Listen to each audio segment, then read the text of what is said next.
Welcome students.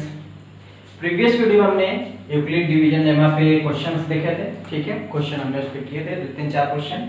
ठीक है, आपको उसी से प्रैक्टिस करनी है, उसी से ऐड कर लेना। ठीक है, आप एक बार नहीं समझ में आता है वीडियो को 2 बार रिवाइज करके देखिएगा, क्लियर हो जाएगा। ठीक है, अगर इसके बावजूद प्रॉब्लम होती है तो हमको पर्सनली कमेंट करिएगा कि सर हमको ये प्रॉब्लम हुई हो इस क्वेश्चन में, उसको हम फिर से डिस्कस कर लेंगे। ठीक है, आगे बढ़ते हैं। ठीक है, और ये समझ लीजिए लास्ट टॉपिक ही है मेनली। उसके बाद इरेशनल आपका है, इरेशनल हम आपको पढ़ा चुके हैं। ठीक है, तो क्या है ये अगला topic, fundamental theorem of arithmetic. ठीक है, ये मैथमेटिक्स का बिल्कुल बेसिक या फंडामेंटल थ्योरम कहा जाता है। ठीक है, कि पूरे मैथमेटिक्स में ये थ्योरम फॉलो होगी। क्या होता है कि भाई कुछ ऐसे लॉज या थ्योरम होते हैं जो कि केवल कुछ जगह पर अप्लाई होते हैं, कि ये स्पेसिफिक ट्रायंगल में लगेगा, स्पेसिफिक सर्कल में लगेगा, स्पेसिफिक पॉलिनोमियल में लगेगा। लेकिन ये एक ऐसा थ्योरम है, फंडामेंटल थ्योरम है, जो कि लगभग पूरे मैथमेटिक्स में यूज होती रहती है। ठीक है, किसी न किसी फॉर्म में आपको इसका एप्लीकेशन मिलता रहता है। ठीक है, तो इस चीज को ध्यान रखिएगा। तो क्या है फंडामेंटल थ्योरम ऑफ अरिथमेटिक, क्या कहता है, ये कहता है every composite number, composite number हम आपको नंबर सिस्टम में क्लियर कर दिए थे। तो क्या कहता है, every composite number can be expressed. क्या कहता है, हर एक कंपोजिट नंबर को हम एक्सप्रेस कर सकते हैं। एक्सप्रेस करने का मतलब क्या होता है, फैक्टराइज कर सकते हैं।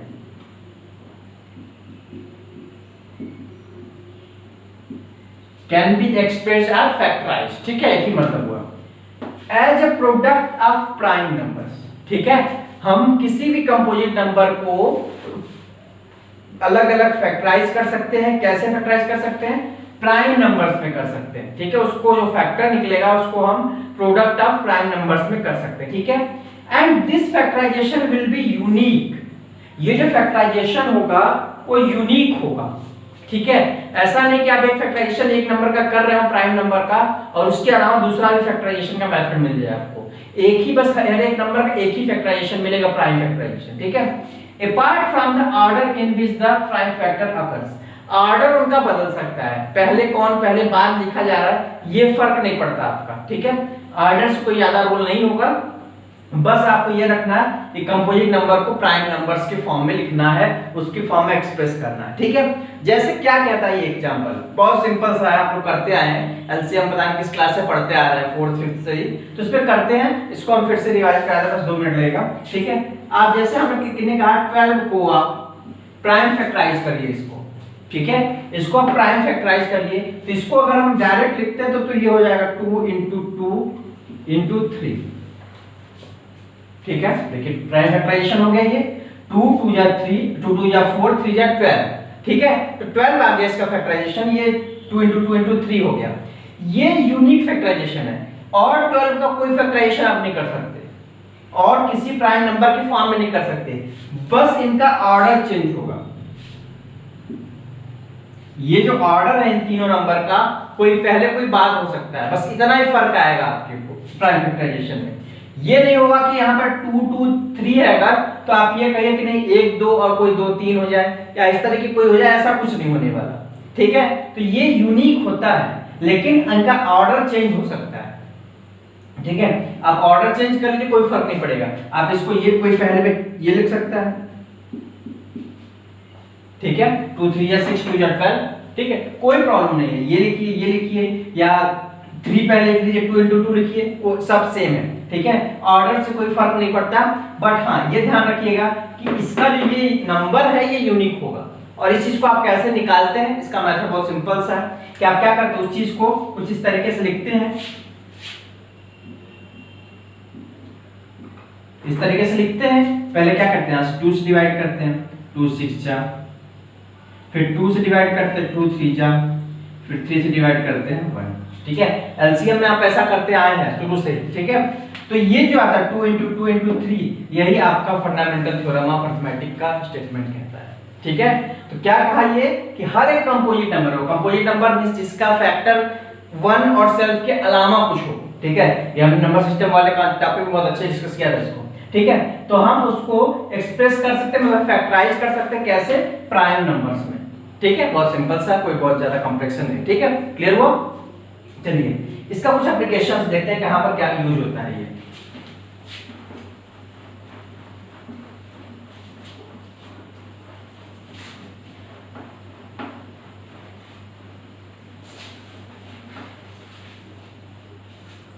देखिए इसका यूज क्या होता है, कहां पर हमको यूज जरूरत पड़ती है इसकी। जैसे अगर मान लीजिए आपके पास हमने कहा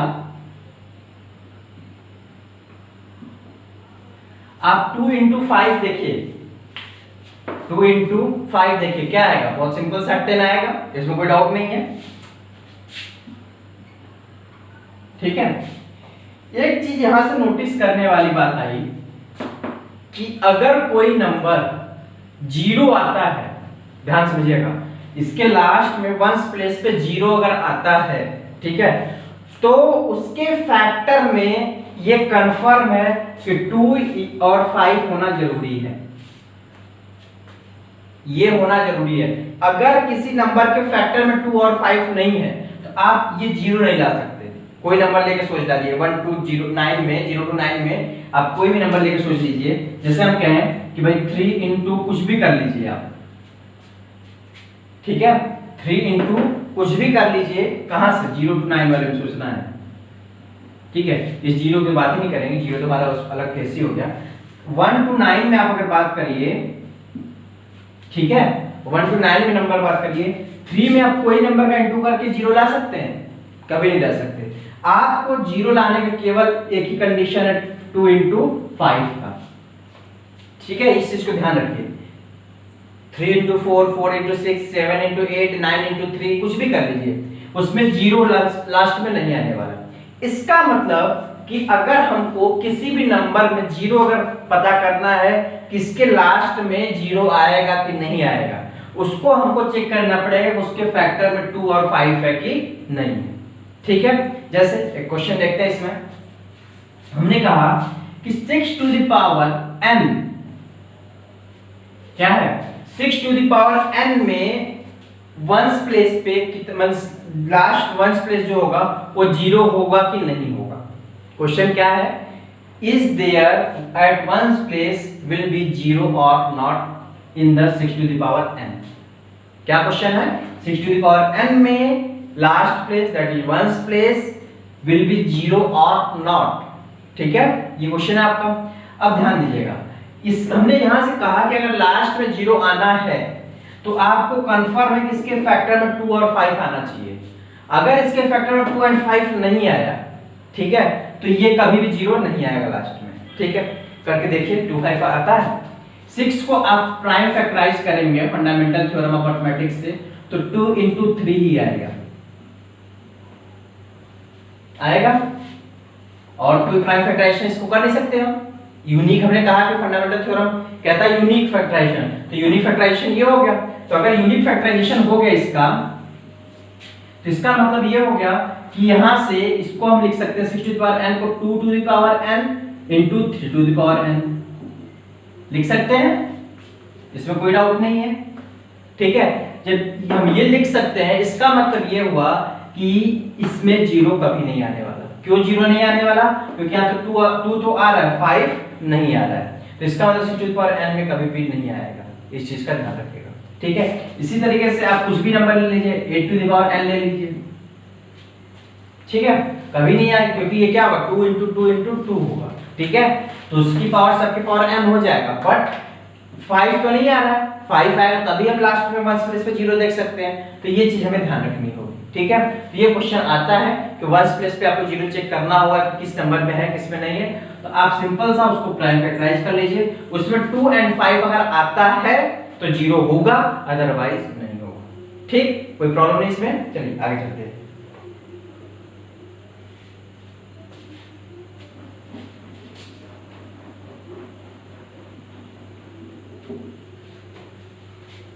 आगे है divisibility.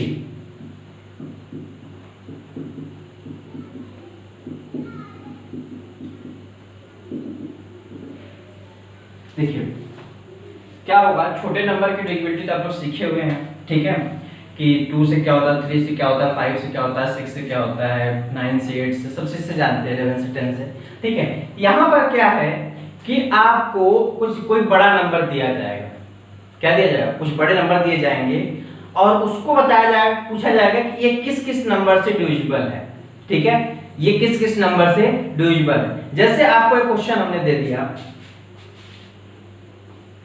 3 to the power 13 minus 3 to the power 10। ठीक है, ये आपको क्वेश्चन दे दिया गया 3 to the power 13 minus 3 to the power 10। ठीक है, क्वेश्चन ये है कि बाय विच नंबर्स दिस, इसको कुछ p मान लीजिए, ठीक है, विल बी डिविजिबल। क्या क्वेश्चन है? 3 to the power 13 minus 3 to the power 10 दिया हुआ है आपको।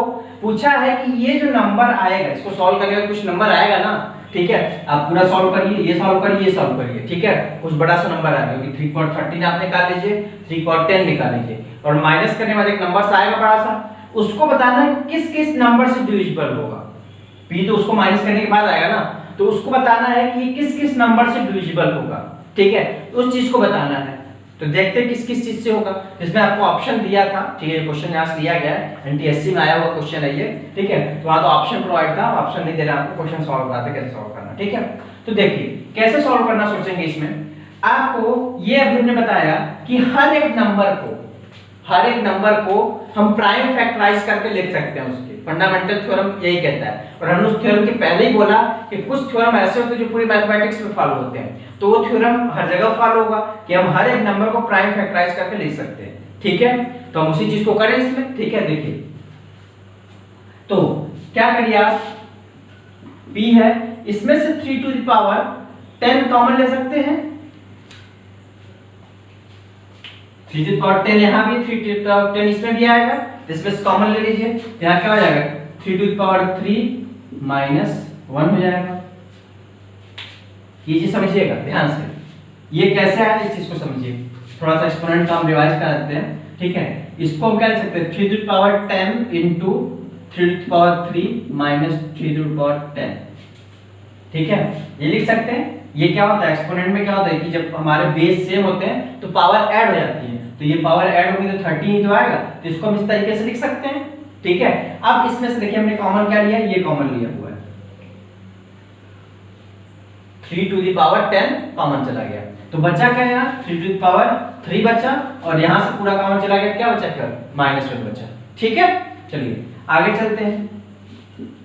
इसकी वैल्यू तो निकालना आपको पॉसिबल है नहीं, 3 टू द पावर 10 की वैल्यू में निकालना पॉसिबल है नहीं। निकालना पॉसिबल की मतलब लेंथी हो जाएगा काम, 10 मिनट 15 मिनट लग जाएगा तब जाके वैल्यू निकल के आएगी, वो भी इतना बड़ा सा आएगा। ठीक है, इसको सॉल्व करते हैं। ये होगा 3 टू द पावर 3 कितना होता है 27 -1,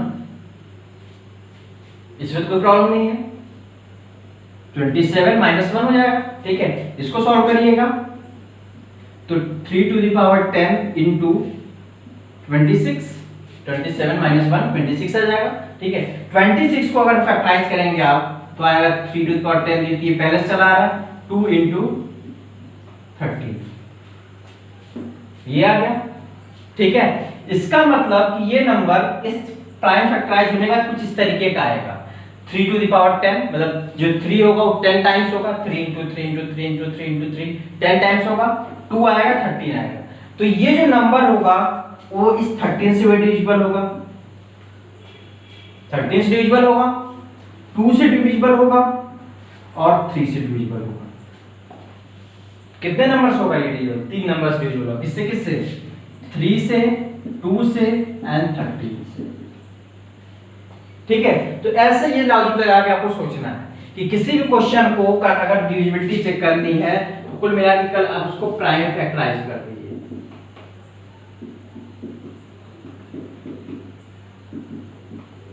ठीक है, अगर ऑलरेडी पावर की फॉर्म में है, ऑलरेडी पावर की फॉर्म में है तो उसको कॉमन लेके कुछ इस तरीके से प्रोसीड करिए।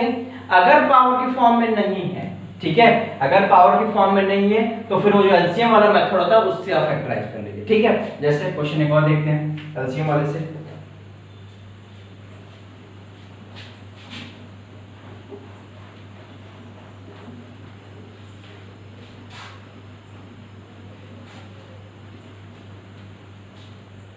एलसीएम वाले से देखिए, जैसे अगर हमने कह दिया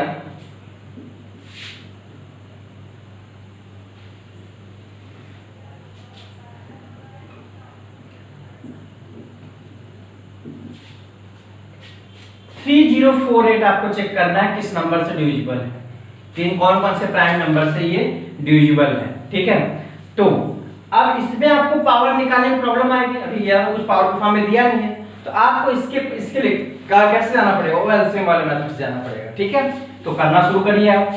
1048 सॉरी 1048 क्या है, 3048 है ना, ये हो गया। तो सबसे पहले 2 से डिविजिबल हो रहा है, दिख रहा होगा 2 से 8 है लास्ट में, तो 2 से होगा, तो 2 से डिविजिबल कर दीजिए, तो 2 15 24।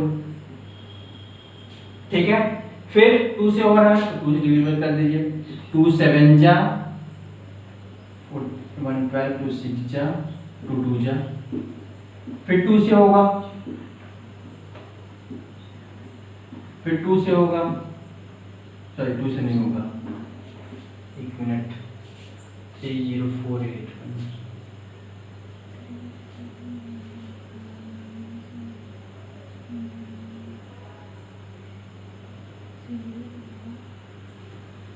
2 3 जा 2 8 जा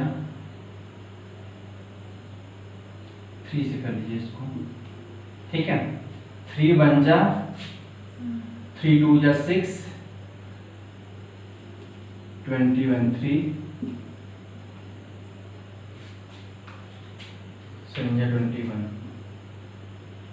ठीक है, कहीं ये नंबर हमने रैंडम लिया है, इसलिए हो सकता है ना हो रहा हो ये। ठीक है, इस चीज को ध्यान रखिएगा, ये नंबर तो रैंडम लिया गया था। चलिए, ये फैक्टराइज नहीं हो रहा ना, ठीक है, तो 127 ही होगा। तो इसको अगर हम फैक्टराइज कर रहे हैं तो 2 × 2 × 2 × 3 × 127। ठीक है,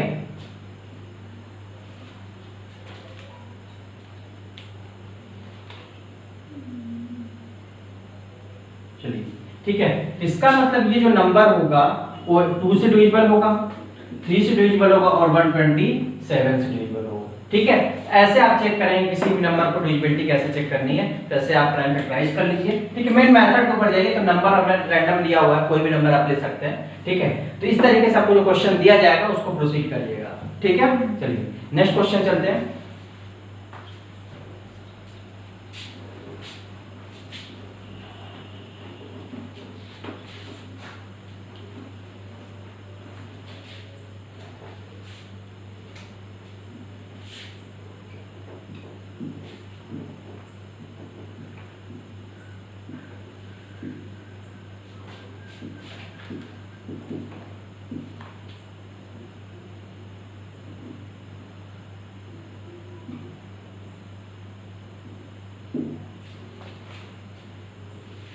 क्वेश्चन है how many zeros in 40 to the power 6।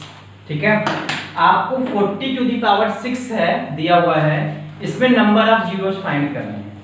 ठीक है, कि लास्ट में बीच में जीरो नहीं, लास्ट वाले जो जीरो होते हैं, जैसे अगर हम लिखते हैं कि 5000 अगर ये लिखा हुआ है, ठीक है 50,500 लिखा हुआ है, तो ये जो लिखा हुआ है ये हम पूछ रहे हैं, ये जो लिखा हुआ है इस चीज को पूछ रहे हैं कि लास्ट में इसमें कितने जीरो जाएंगे। जब भी ऐसा कुछ आएगा हाउ मेनी जीरोस, इसका मतलब आपको लास्ट का जीरो पूछा जा रहा है। ठीक है, तो कैसे सोचेंगे, तो फिर वही दिमाग में रखिएगा कि जीरो के लिए हमको क्या होना चाहिए, 2 और 5 आना चाहिए फैक्टर। ठीक है, तो इसको आप फैक्टराइज करिए। ठीक है, और वहीं से उसको काउंट करिए कि कितने जीरोस बन रहे हैं आपके। ठीक है, तो 40 को पहले फैक्टराइज कर लीजिए, तो 40 को आप फैक्टराइज करेंगे। ठीक है, यहाँ पर हम एक साथ लिखते हैं, तो 40 करेंगे तो 2 × 2 × 2 × 8 सॉरी 5, ये होगा फैक्टराइज, 2 2 जा 4, 2 जा 8, 5 जा 40। ठीक है, पावर 6। ठीक है, अब ध्यान दीजिएगा, इसमें आपका इससे कोई मतलब नहीं है, ये केवल जीरो लाने के लिए कोई रिस्पांसिबिलिटी इसकी नहीं है। जीरो लाने के लिए रिस्पांसिबल कौन है, केवल ये वाला, ये जो दोनों का मल्टीप्लिकेशन है यही जीरो लाएगा केवल। ठीक है, तो इसको हम इस तरीके से भी लिख सकते हैं, 2 2 जा 4 × 10 टू द पावर, या 4 टू द पावर 6 हो जाएगा, 10 टू द पावर 6 हो जाएगा। इस तरीके से भी लिख सकते हैं, 2 2 या 4 टू द पावर 6 और 10 टू द पावर 6। ठीक है, ये कैसे होता है ये ध्यान रखिएगा, इसको एक्सपोनेंट का रूल होता है कि अगर a to the power whole power n लिखा हुआ है तो इसको हम अलग-अलग पावर भी लिख सकते हैं। ये एक्सपोनेंट का एक लॉ होता है, इससे ये भी लिखा जा सकता है, इससे ये भी लिखा जा सकता है, ये पावर इस दोनों पे अलग-अलग डिस्ट्रीब्यूट हो जाती है। ठीक है, तो ये चीज हो गई। तो इसी तरीके से यहाँ से ये 2 टू द पावर 4 मतलब 4 हो गया, 2 टू जा 4, 4 टू द पावर 6 हो गया, और ये 2 5 10 टू द पावर 6 हो गया। ठीक है, अब यहाँ से देखिए ये तो जीरो के ऊपर रिस्पांसिबल नहीं है, इससे तो कोई जीरो नहीं आने वाला, जीरो जो आने वाला है इसी से आने वाला है, और 10 टू द पावर 6 है मतलब 10 का multiplication how many times, 6 times, तो कितने जीरो हो जाएंगे, 6 जीरो हो जाएंगे, तो this implies that 6 zeros in this number. ठीक है, तो इस चीज का ध्यान रखिएगा कि आपको उसको प्राइम फैक्टराइज करना है, और जितने 2 into 5 आ रहे होंगे, जितनी पावर आ रही होगी उतने ही जीरोज होंगे उसके लास्ट में। ठीक है, बीच में जीरो आ जाएंगे उससे मतलब नहीं तुमको। ठीक है, ये चीज ध्यान रखिएगा आप लोग। चलिए आगे चलते हैं। तो ये तो था फंडामेंटल थ्योरम ऑफ अरिथमेटिक पे क्वेश्चंस कुछ और उसका स्टेटमेंट। ठीक है, अब आते हैं हम एलसीएम पे। एचसीएफ आप बात हो चुकी है, एचसीएफ आपको निकालना सिखा दिए हैं। ठीक है, चाहे वो fundamental theorem of Euclid division lemma की बात कर लें, उससे आपने लोगों ने एचसीएफ निकाला हुआ है, या डायरेक्ट मेथड से भी आप लोगों ने एचसीएफ देखा, उसके एप्लीकेशन से भी क्वेश्चन देखे हुए हैं। ठीक है, अब हम चलते हैं एलसीएम पे, और एलसीएम से कुछ क्वेश्चन देखते हैं। ठीक है, एलसीएम का हमने मतलब बताया था कि लोएस्ट कॉमन मल्टीपल, पहले वीडियो में आप लोग देख लीजिएगा कैसे हमने एलसीएम निकालना सिखाया था, उसमें सारी चीजें बात हुई थी एलसीएम की। ठीक है, तो आज एलसीएम की एप्लीकेशन देखते हैं कैसे होता है। ठीक है, एक क्वेश्चन एलसीएम का भी कराया था हमने। ठीक है, एलसीएम देखिए, जैसे एक क्वेश्चन है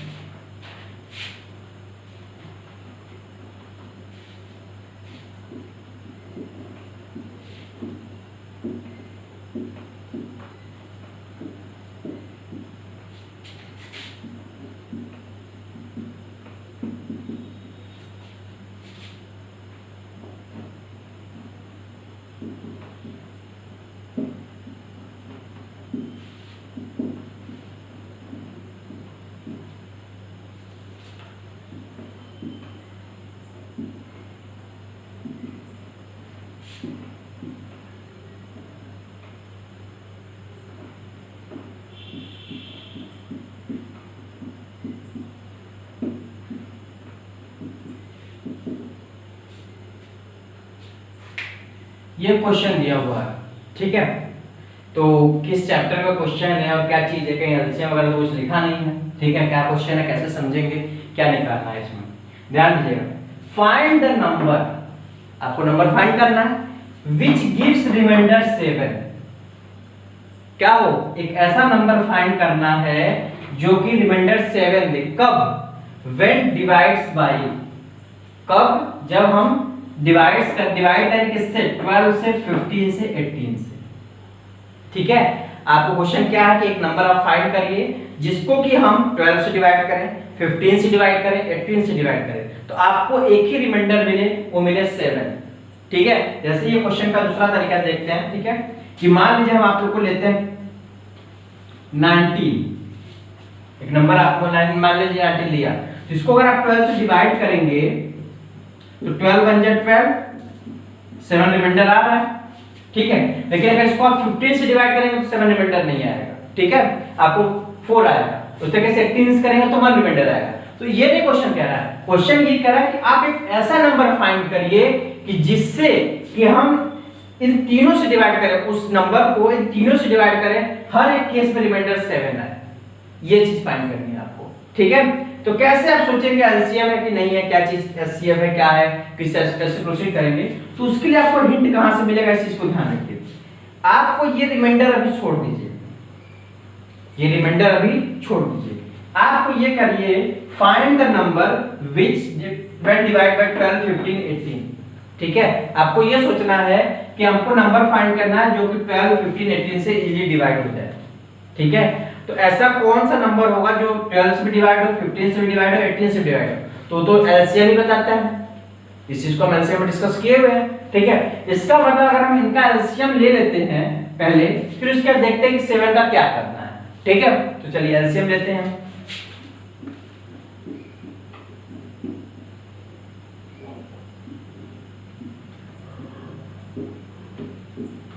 ये मेथड आप लोग बहुत बचपन से करते आ रहे हैं, इसमें प्रॉब्लम नहीं होनी चाहिए इसमें।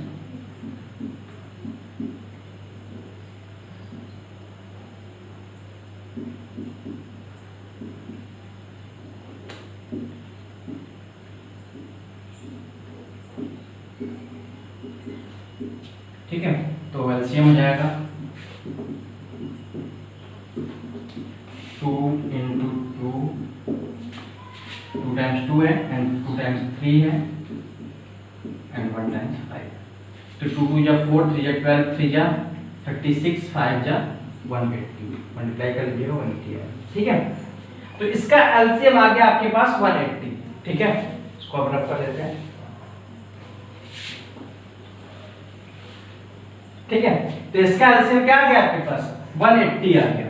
अब देखिएगा इसका एलसीएम 180 आ गया, तो इसका मतलब कि 180 ऐसा एक नंबर है जिसको कि हम 12 से डिवाइड करें अगर तब भी डिवाइड हो जाएगा, 15 से डिवाइड करें तब भी डिवाइड हो जाएगा, और 18 से डिवाइड करें तब भी डिवाइड हो जाएगा। एलसीएम तो यही कहता है ना कि हम उस नंबर को अगर उन सब जितने नंबर का एलसीएम आया है उन सबसे आप डिवाइड करिए तो इजीली डिवाइड हो जाता है। ठीक है, तो वही चीज यहाँ कहा गया। ठीक है, तो अब ध्यान से देखिए, तो यहाँ से अगर ये 180 जो है ये इन तीनों से डिवाइड हो जाता है, 12 से भी, 15 से भी, 18 से भी, तो हमको रिमाइंडर 7 चाहिए। इसका मतलब अगर इसमें हम 7 ऐड कर दें, अगर इसमें हम 7 ऐड कर दें तो ये जो नंबर आएगा इसको आप तीनों से डिवाइड करिएगा, रिमाइंडर 7 आपका बचता रहेगा। ठीक है, करके देखिए 187 डिवाइड बाय 12 करिए, 12 1 जा 12, 6 रिमाइंडर 7, 12 5 जा 60, रिमाइंडर 7 आया। दूसरा 15 करके देखिए, 15 1 जा 15, 37, 15 2 जा 30, 7 रिमाइंडर आया, यहाँ भी 7 है, यहाँ भी 7 है, और 18 वाला देख लीजिए डायरेक्ट 187 आ ही रहा है, तो डायरेक्ट 1 टाइम से पूरा हो जाएगा 18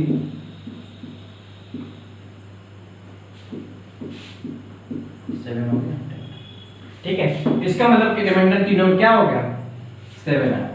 तो ऐसे सोचना है। ठीक है, तो जब भी आपको ऐसा क्वेश्चन दिया जाएगा, ठीक है, हायर लेवल में भी इसका यूज होगा, इस चीज का ध्यान रखिएगा। तो आपको पहचानना कैसे है, आप इस रिमाइंडर को भी भूल जाए, रिमाइंडर का क्या करना है। बस ये समझिए कि आपको अगर इन सब नंबर से डिविजिबल हो कोई नंबर चाहिए आपको, तो आपको पहला काम एलसीएम निकालना है, फिर अगर रिमाइंडर है तो उस रिमाइंडर को ऐड कर दीजिए इसमें, अदरवाइज उसको एज इट इज छोड़ दीजिए। ठीक है, इसमें और कॉम्प्लेक्शन होते हैं। ठीक है, आप लोग क्वेश्चन इस पे करिएगा। ठीक है, और जगह से बुक खोज के और हम क्वेश्चन कुछ अपडेट करेंगे, तो आप लोग खोज के करिएगा तो उस वहां से और क्लियर होगा इसमें। ठीक है, चलिए बस आज के लिए इतना रखते हैं, मिलते हैं नेक्स्ट क्लास।